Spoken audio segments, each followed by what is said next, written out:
আপনি মদ খান, আপনি গাঁজা খান, আপনি আমাদের মন জোগানোর জন্য এই কথাগুলো বলছেন, আপনি আপনার মাথাটাকে ভালো করে দেখিয়ে আসুন, এইসব কমেন্টগুলো আমরা পাই। আবার আম, আমরা এমনি কমান্ডও পাই যে হ্যাঁ স্যার, আপনার কথার মধ্যে যুক্তি আছে, আপনি ঠিকই বলছেন, আপনি এসএলএসটি আসতে পারে, আপনার যুক্তিগুলো কিন্তু একদম ঠিক। দেখুন, আমি দুটো যুক্তি আপনাদের বলছি। আমরা যখনই কোনো ভিডিও বানাই, প্রত্যেকে ভালো মন্দ দু রকমেই কিন্তু কমেন্ট আমরা পেয়ে থাকি। কারণ কি? খারাপ কমেন্ট মানুষ কখন বলে? যখন তাদের জীবনটা জ্বলছে, যখন 8 বছর ধরে এসএসসি হয়নি, সেই সময় মানুষের মন মস্তিষ্ক ঠিক থাকে না। আর ভালো কথা বললেও ওদের সেটা খারাপ মনে হয়, মিথ্যাবাদী মনে হয়, মেকি মনে হয়। তো আজকে তবুও দুটো যুক্তি আমি বলবো এসএলএসটি আসার। দুটো যুক্তি মাত্র। আপনি যদি একটু মন দিয়ে শুনলেই আপনি বুঝতে পারবেন যে হ্যাঁ, কথার মধ্যে যুক্তিকতা আছে। পুরো শুনতে কিন্তু হবে। দেখুন, এসএলএসটির আসার প্রথম আমি যে কারণটা আপনাকে বলছি আর কি, সরকার চাইলে সব করতে পারে। সরকার 8 বছর ধরে আপার প্রাইমারিকে ঝুলিয়ে রাখতেও পারে। আর আপনার কোর্ট এতবার বলেছে, তাও তারা কিন্তু নিয়োগ করেনি। এইবারে তারা নিয়োগ করে দিল। আগেবারও অনেকবার বলেছে, কিন্তু তারা সেই নিয়োগ কিন্তু করেনি। এবার তারা নিয়োগ করলো। তা সরকার সব করতে পারে। 8 বছর ধরে ঝুলাতেও পারে, আর একদিনে নিয়োগ করতেও পারে। প্রায় 8,000 ছেলে মেয়ে জব পাওয়ার দিকে প্রায়। তাহলে এই বছর কেন করলো? কারণ আছে। সব সরকারের মনে ভয় আছে, যদি আমি হেরে যাই। এই সরকারের মনে ভয় আছে, যদি আমি হেরে যাই। কারণ বিধানসভা ভোটে তারা হারতে চায় না। রাজ্যকে তারা রাজ্যটাকে তারা আঁকড়ে ধরে রাখতে চাইছে। অতএব তারাও কিন্তু ক্যাম্পেনিং করবে এবং করছে। অপরদিকে বেকার যারা ছেলে মেয়ে, শিক্ষিত বেকার, আমি কোনোদিন বেকার ওয়ার্ডটা ইউজ করতে ভালো লাগে না, তবুও আমি জাস্ট মানে বোঝানো বলছি আর কি। এরাও মনে মনে কিন্তু একটা যন্ত্রণা ভোগ করছে, এবং 8 বছর ধরে যে যন্ত্রণা তারা পেয়েছে, অনেকের বয়স শেষ, অনেকের পড়াশোনার মানসিকতা শেষ, তারাও কিন্তু আর ক্যাম্পেনিং করছে। তাহলে এদেরকেও ফিরিয়ে আনতে হবে, আর জিততে হবে ভোটটা।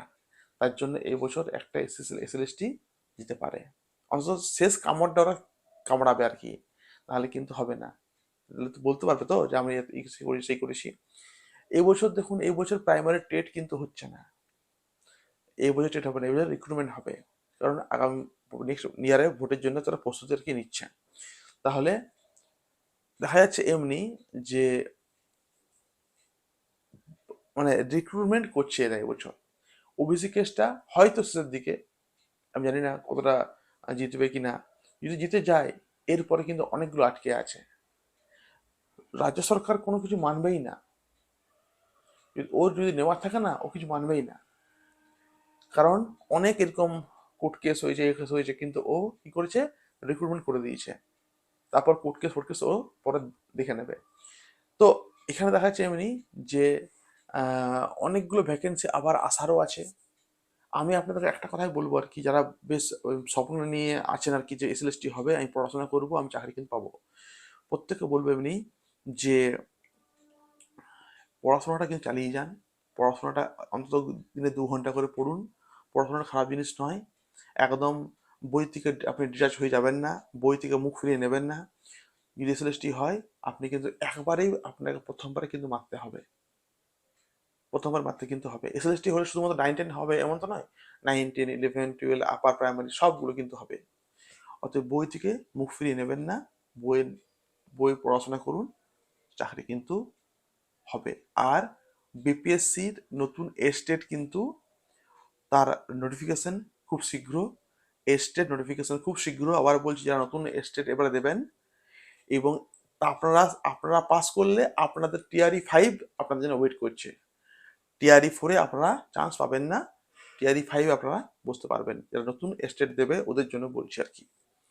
আর যারা বিপিএসসি দেবে এবছর, ওদেরকে বলবো এমনি যে তোমাদের জন্য বলবো যে তোমরা রেডি হয়ে যাও। যে কোনো মুহূর্তে কিন্তু জানুয়ারির মধ্যে তোমাদের বেরিয়ে আসবে নতুন নোটিফিকেশন বিপিএসসির জন্য। ফর্ম ফিল আপ করতে আর কি হবে এর জন্য।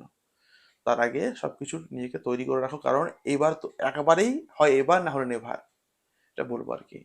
লড়াই করে যাও, জয় কিন্তু আসবে। ঠিক আছে? তারপর আপনাদের কমেন্ট তো দেখছি, ভালো কমেন্ট হয়, খারাপ কমেন্টও হয়, তাই আমাদের কোনো জায়গা আছে না, কারণ সবাই স্টুডেন্টের মতন। আর জীবন জ্বললেই তো মানুষ কমেন্ট খারাপ কিছু বলে, তাই না? কারণ নাহলে তো কেউই খারাপ মানুষ আর কি হয় না। Thank you.